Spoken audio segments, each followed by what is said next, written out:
प्रथमेश, कसं वाटलं सरप्राईज? असं जर सरप्राईज मिळत असेल बायकोकडनं तर मग रोजच मेन्स डे असला. प्रथमेश नेहमी मला सरप्राईजेस देतो, पण यावेळी मेन्स डे निमित्त मी ठरवलं की मी त्याला सरप्राईज देणार.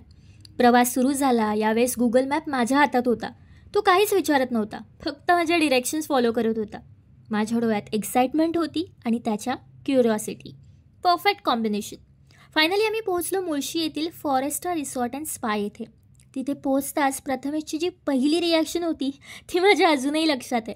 रिसॉर्ट निसर्गाच्या इतकं जवळ आहे की आसपास फक्त हिरवळ, शांत वारा आणि पर्वतांची सावली. 5 star level rooms, spacious, clean, cosy व सुंदर माउंटन व्ह्यू.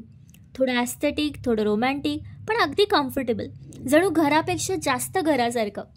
लंचनंतर थोडा आराम करून संध्याकाळी निसर्गाच्या शांततेत रिसॉर्ट एक्सप्लोअर करत फिरत होतो. पूल खूप भारी होता, पण पाणी खूप थंड असल्यामुळे आम्ही आत नाही गेलो. फक्त पूल साईडवर बसून फोटोज, रील्स आणि मज्जा करत होतो. बालीत ही multi cuisine restaurant, soft ambience, perfect food. पण सगळ्यात सुंदर मोमेंट होती ते म्हणजे त्या रेस्टॉरंटमधून दिसणारा व्ह्यू. कुठल्याही फिल्टरशिवाय दिसणारं ते आकाश आमच्या आयुष्यातील बेस्ट सनसेट होता.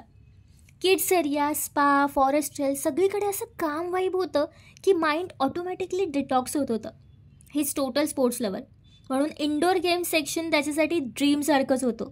तो जिंकला, मी हरले, पण शेवटी हसताना आम्ही दोघंही जिंकलो. नेहमी मला सरप्राईज देणाऱ्या माझ्या आवडत्या व्यक्तीला इतकं खुश पाहताच मला खूप भारी वाटत होतं. Happy men's day.